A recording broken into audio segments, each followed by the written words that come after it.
Épître de Paul aux Romains, chapitre 10. Frères, le vœu de mon cœur et ma prière à Dieu pour eux, c'est qu'ils soient sauvés. Je leur rends le témoignage qu'ils ont du zèle pour Dieu, mais sans intelligence, ne connaissant pas la justice de Dieu et cherchant à établir leur propre justice.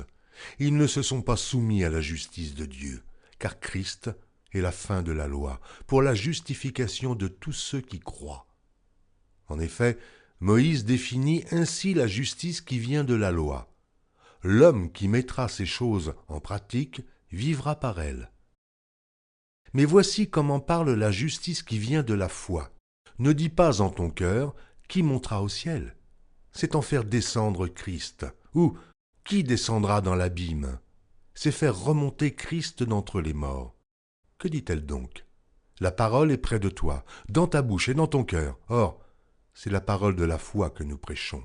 Si tu confesses de ta bouche le Seigneur Jésus, et si tu crois dans ton cœur que Dieu l'a ressuscité des morts, tu seras sauvé. Car c'est en croyant du cœur qu'on parvient à la justice, et c'est en confessant de la bouche qu'on parvient au salut, selon ce que dit l'Écriture.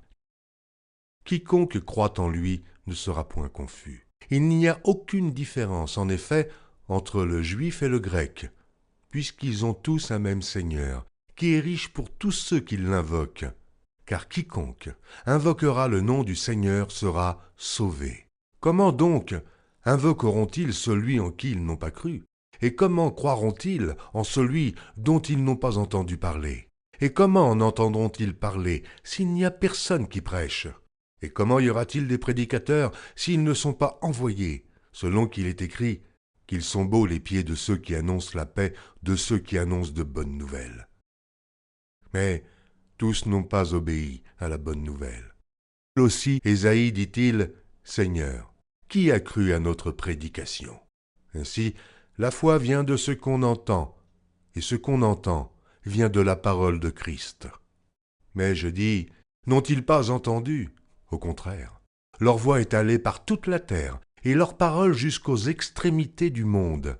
Mais je dis, Israël ne l'a-t-il pas su? Moïse le premier dit, « J'exciterai votre jalousie, parce qu'il n'est point une nation. Je provoquerai votre colère par une nation sans intelligence. » Et Isaïe pousse la hardiesse jusqu'à dire, « J'ai été trouvé par ceux qui ne me cherchaient pas. Je me suis manifesté à ceux qui ne me demandaient pas. » Mais au sujet d'Israël, il dit, « J'ai tendu mes mains tout le jour vers un peuple rebelle et contredisant. »